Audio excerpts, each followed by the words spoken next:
The following podcast is not real, and for reasons that may be marketing or simply lack of organization, is now in its second season. So listen to this show that you've already decided to listen to. Remember how you're always telling yourself to stick with things? Well, start with something easy, like a 30-minute audio recording, and figure out what happened at graduate school another day. Enjoy the show.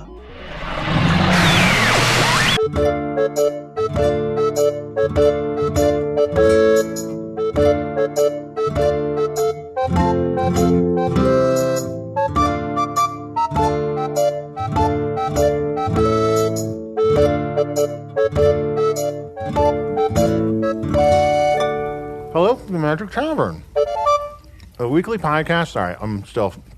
A weekly podcast. How are you getting so much food? They started bringing me snacks. Anyway, a weekly podcast from the magical land of Foon. I'm your host, Arnie Niekamp. If you've never listened to the podcast before, it's complicated. But here's the simplest version of it that I can think of. About 2 years ago, I fell through a dimensional portal in Chicago into the magical land of Foon. Unfortunately, since then, the Dark Lord of this world has taken over the town where I'm staying, is forcing me to upload a podcast through the Dimensional Rift that I record every week here in the Tavern, the Vermilion Minotaur, in the prison town of Hogsface, in the land of Foon. And I'm joined, as always, by my buddy, my co-captive, Chunt. Hello. How you doing, bud? I'm okay. Just trying to keep morale high. Yeah. It's Do they tough. not give you snacks in your cage? I don't get snacks. Oh. They put a bowl of water in there, and then I just get, food scraps. Oh. Maybe they think you really are a badger. Maybe they're not trying to curry your favor. Oh. The way they are trying to curry Arnold's favor to unlock his earthen secrets. Yeah, they're really treating me very well because they want me to keep doing this podcast so they can study the fact that it goes all the way to Earth. The woman who guards my room, her name is Steph, I'll try and curry her favor just to see if I can get in good with her. Classic Steph Curry, her favor. Mm-hmm. Chunt, Usidore still seems very weakened. I think there's one thing that can maybe cheer him up. Splash some water on his face? And I'll splash water on my face. We'll be Splash Brothers. Splash Brothers. Super Splash Brothers. I'm also joined by my co-host who loves to say his name. It always cheers him up and gets him excited. I am Usidore, wizard of the 12th realm of Ephesius, master of light and shadow, manipulator of magical delights, devourer of chaos, champion of the great halls of Tarakas. He's smiling a little bit. The elf. It's going downhill. He's falling asleep. God damn it. That's not the wizard state. He's just asleep. He's just asleep. Usidore. What? I am known in the Northeast as Gaswanius. He picked up right where he left off. That's good. talent. That's promising. Maybe other secret names that you will never hear, for I am in a weakened state due to the potions that they force me to drink every day that to disconnect me from my great magical powers. Have you tried telling them that your powers aren't that great? Nay, every day I tell them how magnificent my powers are, and if only they would stop feeding me this potion, they could see the great fireballs that I could cast and murder 1,000 orcs with but a swipe of mine hand. Could you do that, though? Sure. Why didn't you do 20 swipes the other night? Yeah. You did hey, not do anything close to I that. was the only one carrying my weight. Look, you only did one. bet. How do you expect Arnie to carry his weight? I know. It's hard to carry this weight. You know what? No. Especially with all these snacks. No more. You're We right. have to stick together. I'm We sorry. gotta stick together. I apologize for what I said. If there's one good thing that has come out of us all being imprisoned by the Dark Lord in the town of Hogsface in the land of Foon, it's that maybe we can be a little bit more together and we can be a little bit more proactive about being positive going forward. Yes, we have to figure out a way to get out of camp. We have to still figure out how to kill the Dark Lord. We got to come together, guys. Yes, and we're going to fight the Dark Lord by doing exactly the thing he wants us to do, hosting this podcast every week. He's clearly trying to gain access to your realm, Arnold. Why don't you resist him? The snacks are so good. Well. It's hard. That's the thing. You can give up meals, but snacks. What kind of snacks are you getting? Oh, I'm getting potatoes, but they're cooked. They're not spiced potatoes, which They're are the cooking worst. potatoes They're for you? cooking potatoes for me. You know, there's all kinds of ways you can cook potatoes. Like what? Barbecue potatoes. Uh-huh. Deep fried potatoes. Oh, yeah. Cut up potatoes. Seasons potatoes. Cooking up is my favorite Do you kind think of cutting cooking. up is a way to cook something? Absolutely. I don't know if that's quite right. Tell you what, I put a whole chicken in front of you. Okay. That's one way to cook it. Putting it in front of you? Yeah. That's my favorite method, putting it in front of you. I cut up the chicken, totally different way. Because one way you say, I eat chicken. The other way you say, I had a wing, I had a breast, I had a thigh, or a drumstick. Wait, so if you just set it in front of me, I'm supposed to eat the chicken whole? Mm-hmm. You swallow it. Oh. So if I were to open a restaurant where I both put it in front of you and cut it up, is that like a fusion restaurant? Yeah, that would be like a cook-cut fusion. Cook-cut? I like it. But guys, the Dark Lord's minions so much want us to keep doing this podcast. I hate those minions. I hate those minions. I feel like they always have one eye on me. They're the worst. Even in an ironic, like don't even appreciate them ironically. And then sometimes I can understand what they're saying, but they seem to understand each other. I'm like, what is going on? Yeah, it doesn't make sense. I feel bad for the children who can't tell that they're really awful. Kids love the minions. I feel much more worse for the adults that can't realize that they're really very awful. true. But regardless. Usidore. Regardless, we have been provided with a guest. And normally I would say, no, we won't just have whatever guest you bring to us, but it's a pretty good guest, guys. Oh, good. We have the return of one of our favorite guests, Larry Birdman. Hey, how you guys doing? Hello, Larry. Nice to see you. Good to see you, Larry. How you holding up? Better than you guys. It's obviously terrible circumstances here, but yeah. We do what we can. So for people who haven't listened to some of the previous episodes, Larry, you are the commissioner of the FML? That's right. I'm the commissioner of the Foon Mittens League, and because you've never really seemed to get into Mittens, Arnie, Mittens is the most popular sport in all of Foon. It seems very complicated. It's extremely complicated, and a lot of that is unnecessarily complex, to be honest. A lot of the rules are a complete waste of time. I think I could boil it down to a game that would play really easily in about 30 to 45 minutes, and people would love. But sure, that's not what we've got. We've got about a 2-week to 6-month game. That's just an individual game. Yeah, that's right. Now, you've always advocated for simplifying the game, but have you ever considered going the other way and making it so complicated that all of life is a Mittens game? I think we're about 85% of the way there. All right. Wait, what's this now? Well, you could certainly simplify it, but maybe the other way to go is to push through and make it even more complicated. So that all of life is a Mittens. I wasn't sure if you were suggesting to take a sport and just turn it into a metaphor. Nay, that literally every moment of our waking lives is committed to naught but Mittens. Yeah, well, my oldest son is kind of like that. He's in one of these fantasy leagues. Are you familiar with these fantasy leagues? Oh, yes. So it's like 20 people, so it's a league of people, and they engage in a fantasy. And I would say that... what is that fantasy? Well, it can be any number of things. My son is in this fantasy league in which the fantasy is that they're all going to summit every of the 10 highest peaks in the world. And so they go into kind of a virtual reality. And for the last, 6 months, my son is non-communicative and just engaged in that fake world. So we could make Mittens like that, I guess. You can conjure a virtual world and be totally disengaged from this world if you wish. But you have to be careful, because if you engage in a virtual reality and you try and leave too soon, if you don't allow the proper method to extract yourself, you could go virtually insane. And virtual insanity is nothing you want to kind of mess with. Also, just not a fan of the pull-out method. Not safe. Not as safe as it could be, right? As it could be? Not as safe as other methods. That's not the same thing.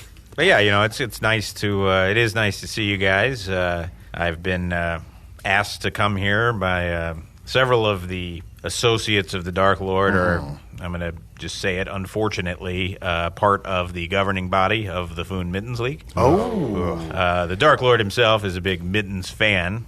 He was one of the owners of the rival Mittens League, now defunct. Yeah, there was a rival league. What was it called? The huge, terrible Mittens League, the HTML. And it was, as the name would suggest, terrible. Yeah. And he was one of the owners, and they had even worse rules, frankly, than the rules in Mittens. And those rules drove me crazy, and ultimately the Foon Mittens League, there was a schism for about 20 years where Mittens was played in 2 different leagues, and ultimately people came to their senses, and the magic box ratings and the amount of walk and pops and everything suggested that our rules were better, which, again, our rules are a C- at best. Yeah, you really don't like a lot of the key rules in Mittens. That's fair to say. I would say that the core of the game is great. Yeah. Trying to carry a potted plant 2,000 yards where 31 people on the other side are trying to stop you. That's a great game. No one would argue with that. It's simple. Kids can get behind it. Schoolyard rules. That's right. Yes. But once you introduce, flying birds being worth 700 points instead of a score being worth 1 point, and things like that. It's just very frustrating. And right now, the rule that's really getting me down lately is the timeout rule. And I think it's being abused this year. I don't understand why we allow these timeouts. And so what is it? What is a timeout exactly? A timeout is when one of the wizards stops time. Allowing only the players in the Mittens game to understand what's going on, and then we pop back into action in a different pose, than we were, and so the fans don't know what's happened. So a lot of times the game is over or nearly over, and the fans are like, "That's horrible." I don't fans. understand. When I last saw it 1 second ago, it was 3-2, and now it's 2,800 and 3-2. Yeah, Usidore, is that something you would normally be able to do? Just stop time? Oh, certainly. If I weren't drinking this potion that didn't allow me to access my powers and I was playing a game of Mittens, I would certainly time out and have some Why plans. didn't you do that when we were being attacked by orcs here in the tavern? Because we weren't playing Mittens, were we? War isn't a game, Arnie. When I used to play Mittens, I was known a lot for fouls. I would release birds, ducks or mallards or geese. Yeah, people would try to catch those birds. Yeah, and sometimes I would be, and this is kind of why I was accused of technical fouls, which is where you take a regular bird, make it look like a duck, and it's technically a foul. But I got too many of those, and too many technical fouls. Put a bill on a sparrow and let it loose. Sure. Oh, if I could turn back time, if I could find a way. Oh, do you have an idea? Share it with us. I would have not had the last 2 minutes of this conversation. That's all you had to share? Yeah. But so, I share your frustration with the Dark Lord, because he's just very frustrating to deal with from a Mittens capacity. He was one of the rule makers for a while. Fortunately, he no longer is. What are some of the rules that the Dark Lord instigated in Mittens? Oh, he was awful. One of them I remember was that the female players had to get these sending stones, they're called, where you hold a stone and then someone else holds a stone, and while you're holding them, you can whisper and communicate with one another. You're familiar. You have these in your Earth? Yeah, Rocky Talkies. Okay. Oh, yeah. Yeah, Rocky Talkies. So these sending stones, or Rocky Talkies is the more popular vernacular, a man was required to hold a sending stone and then instruct the woman how to go about whatever it was she was going to do in the field. So the women were not allowed to have control over their own bodies. And that was an unfortunate rule, but one that the Dark Lord perpetrated. Oh, the Dark Lord. Led to a lot of first trimester abortions. Oh, yes. Which, to be clear for new listeners, in my rudimentary understanding of... I think everyone knows what a first trimester abortion is, when the game is less than 1/3 complete. Either team is allowed at any point to say, nope, we're done. Yes. We'd like to restart the game, and the other team has to acquiesce to that. There's no exceptions. So usually a game of Mittens involves the entire teams getting onto the pitch and then just sitting there for a third of the game. Now, here's the problem. There is no time associated with the game. So how do you know when you're 1/3 of the way there? Right? You just have to feel it. That's right. Feel it in your bones. And so there's a lot of controversy over somebody saying, I call a first trimester abortion, and they say, no, I believe you're into the second trimester. It's no longer legal. Oh, boy, yeah. And then, we've had legislation. It's a big fight. Yeah. Yeah. I mean, but again, the HTML was a terrible league. They had the Mulligan rule. What was the Mulligan rule? You were allowed to have one extra player if his last name was Mulligan. Oh. And so it made people with the last name Mulligan highly desirable. Who are some of the classic Mulligan players? Tim Greaseman Mulligan. Tim Greaseman Mulligan. Just grease himself up was impossible to catch. Ooh, Chris Mulligan was a real warrior. That's right. He was one hell of a warrior, no doubt about that. There was Larry Mulligan. Hercules Mulligan was a big one. Very Really? strong, yeah. Oh, wow. You knocked him down, he'd get the fuck back up again. No. And of course, there was Karathith, the Destroyer Mulligan. He was a dragon who changed his last name to Mulligan. Oh, that's cheating. It is cheating. That was ridiculous. It was and then, stupid. as you might imagine, everyone wanted the Destroyer on their team. Oh, sure. Yeah, it's clearly illegal. He was a technical Mulligan. Yeah. In fact, that was one of the things that led to the end of the HTML was multiple games in a row where he eviscerated the entire, not only his opponents, but also his team and most of the fans. No. Well, he was the Destroyer. Sure, yeah. It's right there in his name, right before Mulligan. Yeah, Dick Wizardry, my hated rival. Yeah. He played in the HTML for a season or two, so that shows you the kind of low-class vagrant that was willing to work that way in HTML. Terrible. So when the HTML got shut down, Yes. like, what do you do when you shut down a league like that? When the HTML went away, did you leave like a notice? Yeah. Well, they had all the pitches set up all across. And it was in a lot of the towns and cities of Foon that don't otherwise have a team. And, they don't have a team because they can't support a team. Yeah. So it was, a lot of sorry places. Sorry, HTML? Yeah. Not found. Not found. Oh. Yes, it was very sad. There were 404 teams in the league, which was very frustrating. Yeah. 404. Yeah. So as the league crumbled, it was before I was the commissioner. Yeah. Dick and I were still playing back then, and, I ended up making my way back into the FML, and the rest is history, but I think the Dark Lord and his cohorts continue to hold that against me, and it's some of his favorite people that are the ones that are the most obstinate about not letting me make some simple rule changes that would help my game. Yeah. I'm so sorry. Yeah, I'd love to hear more about that. Let's take a quick break. I'm going to get a couple more snacks. I know, Chunt and Usidore, you're not allowed to have any snacks. Do you want me to try to get some snacks for you? No, just go ahead and eat mine for me. Okay. I kind of like watching you eat. I'll have a snack. I'll have a chicken wing. If you have a plan involving that chicken wing, you can tell me what it is. Oh, you don't have to keep it a secret don't from me worry. and just chuckle. I don't have a plan. Why you winked right at me? Make sure if you're getting a chicken wing, you ask for cut chicken. Oh, no, yeah. What kind of style of chicken wing do you want? Boiled. Ugh. Sautéed potatoes, gratin potatoes, drowned potatoes, burnt potatoes, all kinds of potatoes. Fly, you fools! Over to patreon.com/Magic Tavern right now and become a patron of the show. For only $5 a month, you get access to all of our wonderful bonus content and material and ad-free versions of the show. Feeling down and inconsolable about your town being conquered by the forces of evil? Not that there's anything wrong with that. No, evil's good. Yes, don't mind me. I'm just a stupid old chamber pot salesman in the glad service of the Dark Lord. And friends, I bear exciting news. Soon all people of Foon will have access to one of the new pots of the people, branded with the seal of the Dark Lord himself. Now, we may think we prefer the old style we've enjoyed pissing in for years, but what the hell do we know? Of course, the old and incontinent, why, they'll have to pay quite a bit more, but I'm sure it's a small price for a crap basket approved by the Dark One. So, I'm Bungaree Chubbins, and I'm just so gall-darned happy to tell you about the new pots of the people that I'll be selling here at Chubbins Chamber Pots and so forth. They're not here yet, so enjoy your old pots while you still got them.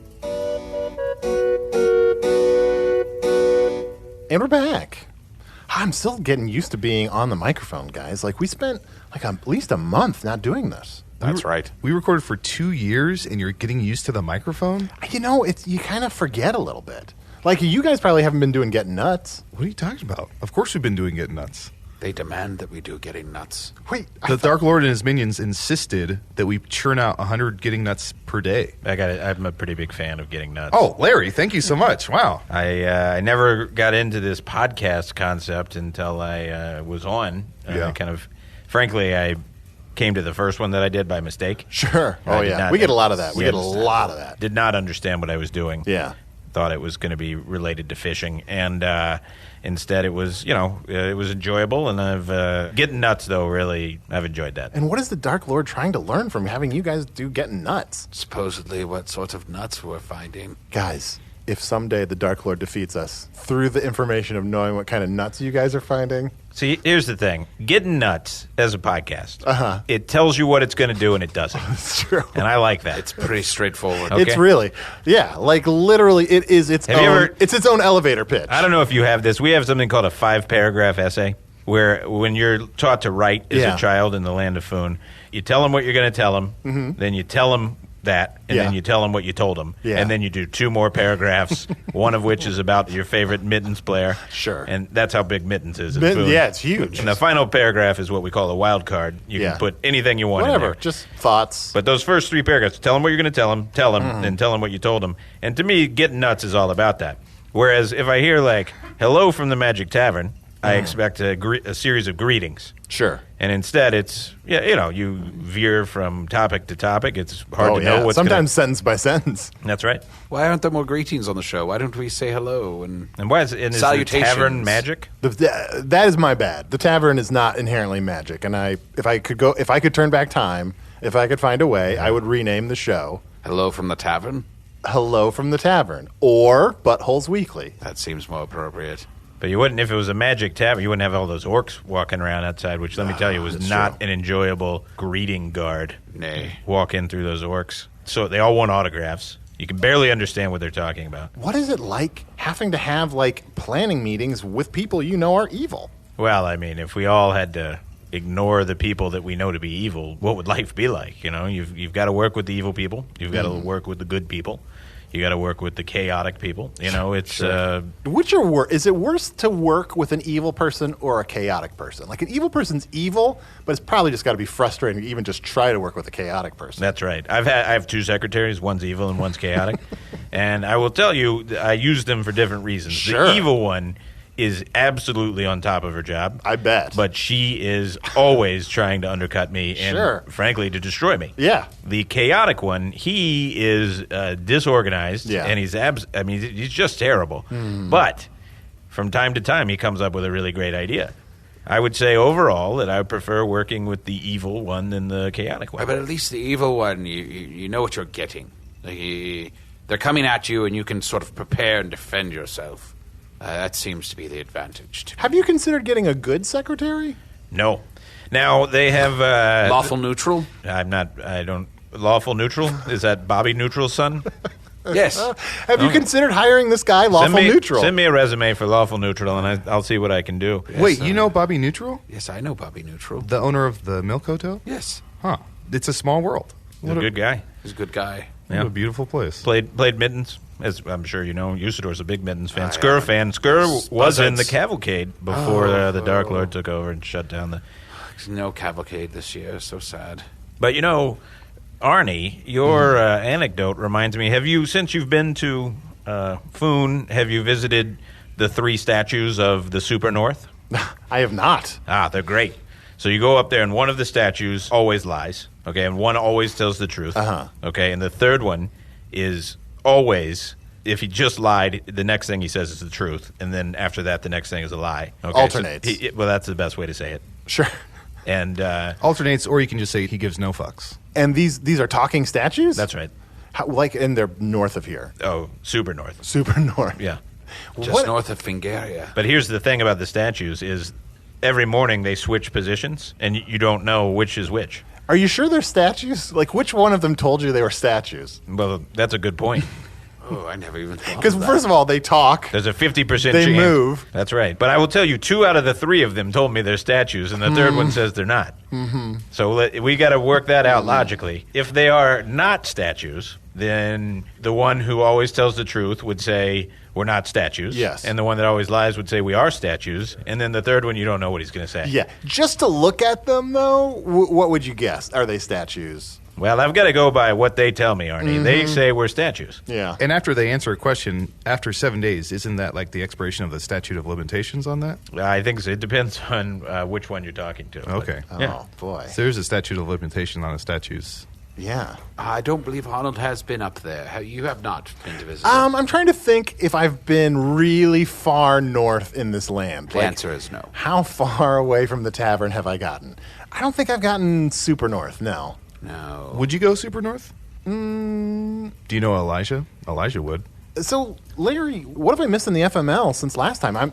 It's been like a year, I think, since we've seen you. Well, you missed the 10th anniversary round robin super station wagon, which took place last, 6 months ago. Oh, wow. So did you watch that? Let me ask, have you watched a single game of Mittens? I still have not watched a single game of Mittens. And what is... Not a big sports fan in general, and also... Well, Mittens is more than a sport. It's 85% of its way to a virtual reality. It's true. Yeah, that's true. But we had a great as as you know, I've told you a couple times, in the 10th anniversary round table, round robin, Super Station Wagon, the 10 previous winning teams get together and play one game. 9 of the teams lose, and they're banned from ever playing Mittens again. The 10th team wins, and the MVP gets coated in gold and sold at auction. Wow.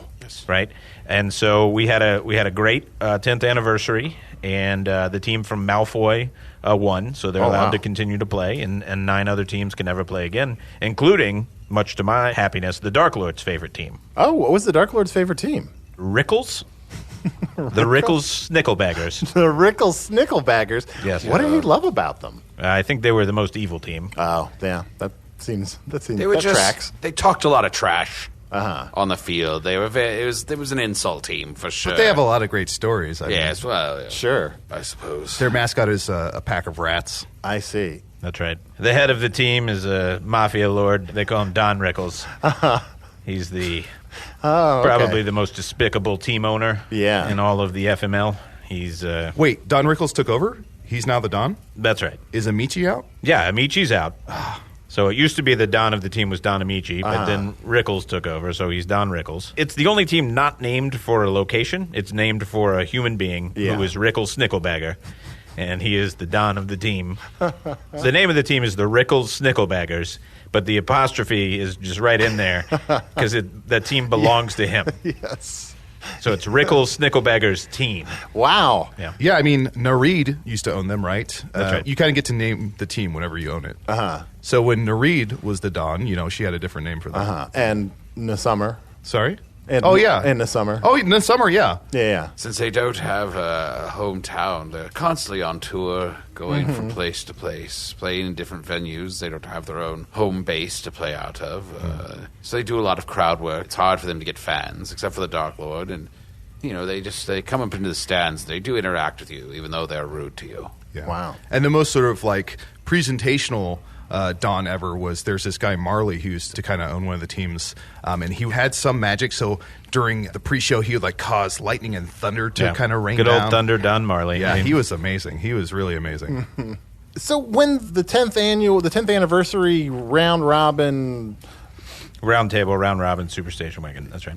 So whenever that happens, afterwards, there's just a massive number of Mittens players who are suddenly out of the game. It's a rule I would do away with. Yeah. But the rules of the game were crafted by Tom Bigglesworth when he wrote those children's books. That's right. No one will allow me. Now, I will say I'm very frustrated because right before the Dark Lord took over, I had established the high probability of getting a group together who were going to evaluate the rules of Mittens and make some real changes. Yes. Some real changes. Yeah. And then the Dark Lord takes over, and now here I am, doing a podcast that's not my favorite, getting nuts. Oh. I mean, I enjoy this. Sure. Don't get me wrong. Thank you. Well, we can't all be getting nuts. Well, I tune in, and here are the nuts we're getting, and it's just a list of them. And then I say, that's great, I'm going to get some of those nuts. Yeah, you play along at home. That's right. Me and my wife and my second oldest son play a game called Get Nuts Bingo, where you write down a bunch of different nuts that might get said on Getting Nuts, and then if you make 5 in a row, you call bingo. Yeah. And then, well, I don't want to say what the prizes are because those are personal, but... Or they're probably nuts. Well, that's right. So, Larry, thanks for stopping by and updating us on what's going on in the outside world, at least through, what's going on with the FML. Yeah, well, my pleasure, and I do hope that you get out of this predicament soon and I can return here under better circumstances. Well, Larry, there's something I kind of want to ask every guest that comes on now. Is there something you can do to help us defeat the Dark Lord? Well, sure. I mean, I'm the commissioner of the biggest league a lot of people... frankly, view me as powerful or nearly as powerful as the Dark Lord. Is that true? Absolutely. Oh, yeah, absolutely. Oh, yeah. Again, you've never come to a Mittens game. There's thousands of people that come to every single one of them. It's a big deal. So could I help? Sure. But right now, my number one priority is getting these rules changed in Mittens. And as soon as that happens, I will get over here and figure out how to help you guys out. And are you still in your compound in Franschlock? That's right. Yeah. So, guys, if we can somehow figure out how to help him change the rules of the FML, then maybe he can defeat the Dark Lord. Well, perhaps I'll eat this chicken wing. Oh, Usidore. What? I just would love some insight into what this chicken wing plan is. What plan is that, Arnold? Stop winking at me. Larry, can I ask about a few players? I'm just curious if they're still active or not. Sure. Unworthy James, is he still playing? Unworthy James is retired. He had a unfortunate problem with his eyesight. Walt Chambermaid? Yeah. Oh, yeah. Walt's, he's playing for Skur. Is he a chambermaid, or is that his name? No. Well, it's just the man's name is Walt Chambermaid. Oh, Says I a man guess. named Arnie Niekamp. Yes, are you a camp of knees? I am not. Walt Chambermaid once scored 700 points in a game, which is not that impressive. That's catching one bird. That's true. I once scored 4,200 points in 6 minutes when I caught amazing. 6 birds. Did you bring that up just to show how you're better than Walt Chambermaid? I am better than Walt Chambermaid. There's no doubt about that. And by the way, there was recently a list of the top 100 Mittens players of all time. Walt Chambermaid, 91st. Whoa. Yeah. Wow. I was higher than that. Whoa, what were you? I was a number that was better than second. Wow. Did Reggie the Miller make that list? No. He was, he's too limited. He kind of did one thing. Now, was Reggie the Miller, is that he is a miller? That's right. Yeah, that's his not just occupation. name. Oh, okay. Why would that be his name? No, I don't understand. Miller? Last name Miller? Doesn't make sense. That makes no sense. Lateral Spreewell? Guy's always throwing the ball to the side? Well, he he choked so badly in the last cavalcade that Spreewell is no longer. Sad to hear. That's right, he did choke. That's right. He switched teams and then choked. I still want to answer people's emails on the show, but ever since the Dark Lord has taken over, the firewall's been a little weird, so I haven't been able to get recent emails, but here's some emails people sent to us a little while back. If you want to send an email to me, send it to magictavern@puppies.supplies. It's a real email address. Hopefully it still works. But here's one. Hey, Arnie, I'm listening back through the podcast archive again and have noticed that the goddess Fu is usually the one invoked, but not the goddesses U or Un. Chunt's up with that. Love, Travis. I don't know. I often pray to U and Un. All three of the goddesses are very important to the creation of food, but I suppose that Fu does get some extra recognition for being at the beginning of the list.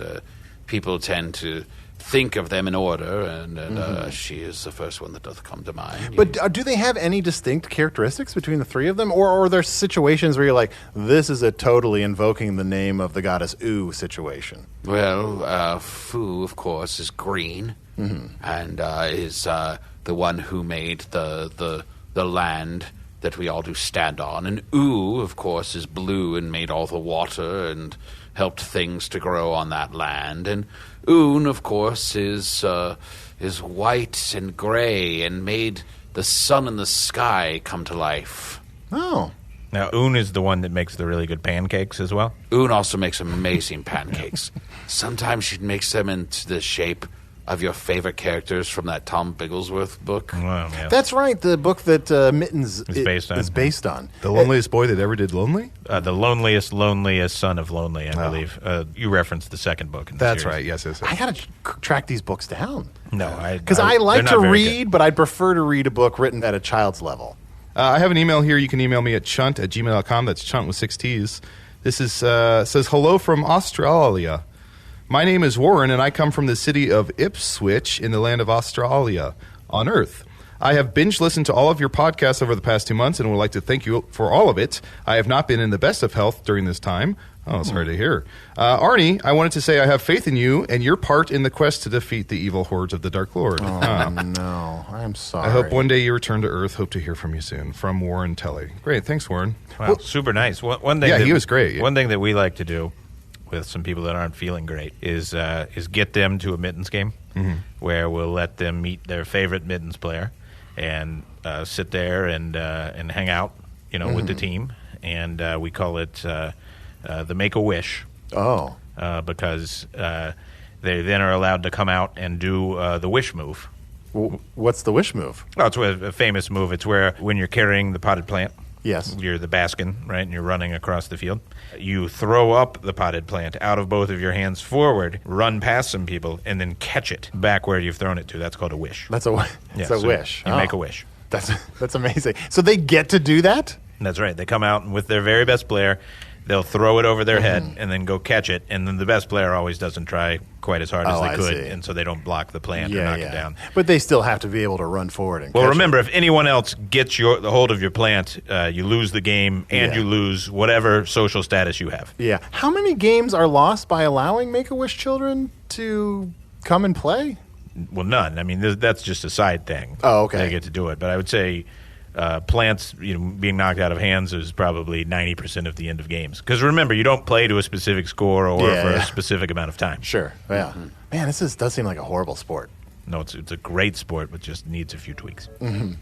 Baked potatoes, salted potatoes, peppered potatoes, whole potatoes, tiny potatoes, red potatoes, Mr. Potatoes, Mrs. Potatoes, Ms. Potatoes.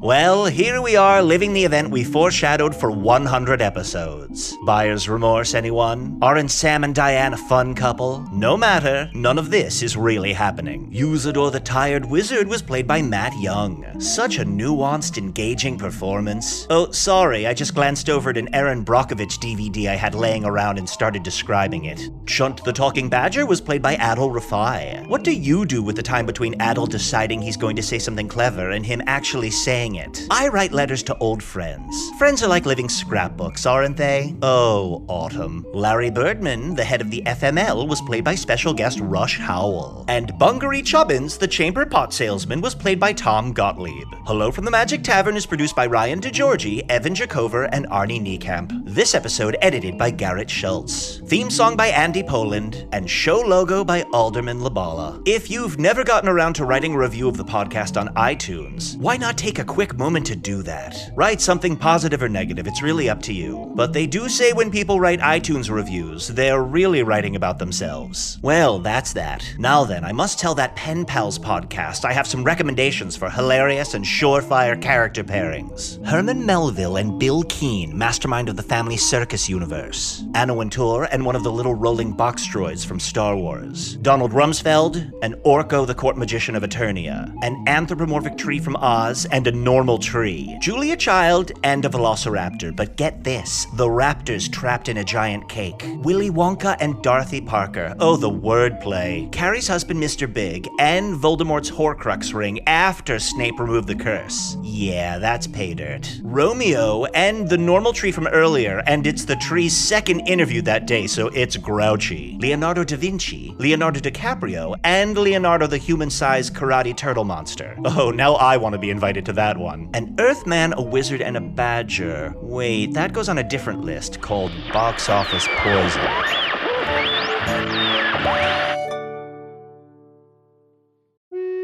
Hey, thank you for listening to Hello from the Magic Tavern. A great way to support the podcast is to join our Patreon. You'll get ad-free versions of our entire back catalog, including all the Magic Tavern spin-offs like Offices and Bosses, I Am Spin Tax, Shadow Sit. There are a lot of them. There are 2 new exclusive bonus episodes every month, Discord, all kinds of stuff. To get more information, go to patreon.com/Magic Tavern.